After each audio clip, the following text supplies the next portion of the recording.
কারণ এটা তাদের মানসিক সমস্যা।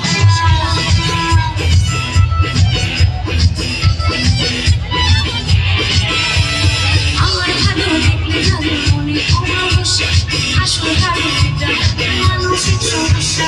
দুষ্ট হয়ে অভিষ্ট রাখি কামনা করি, এই দুষ্ট লোকের সাথে আমার গড়াগড়ি নাই। আমি করি আমি বড় হয়রানি, এই যে বলুন জোরে শুনো সবাই।